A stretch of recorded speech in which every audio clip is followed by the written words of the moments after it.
લખપત તાલુકાના એકતાનગર ગરબી ચોક ખાતે ભારતીય સેનાના સન્માનમાં ધ્વજવંદન કાર્યક્રમ યોજાયો હતો।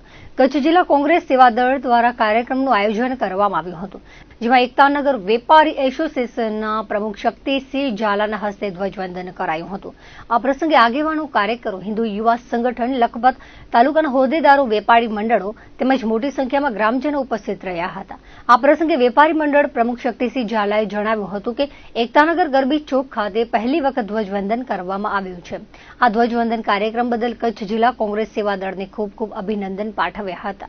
કચ્છ જિલ્લા કોંગ્રેસ સેવાદળ દ્વારા અમારા એકતાનગર મધ્યે ભારતીય સેનાના સન્માનમાં અમે ધ્વજવંદનનો કાર્યક્રમ રાખેલ હતો।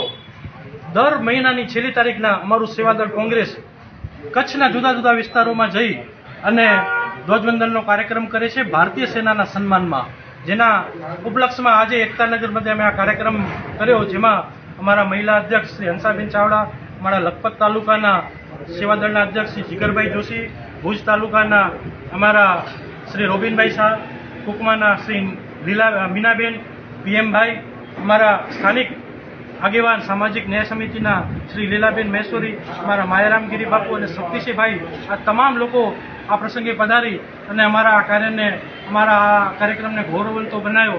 એ બદલ તમામનો અમે એકતાનગર વેપારી ગ્રામજનો તમામનો હૃદયપૂર્વક આભાર માનીએ છીએ।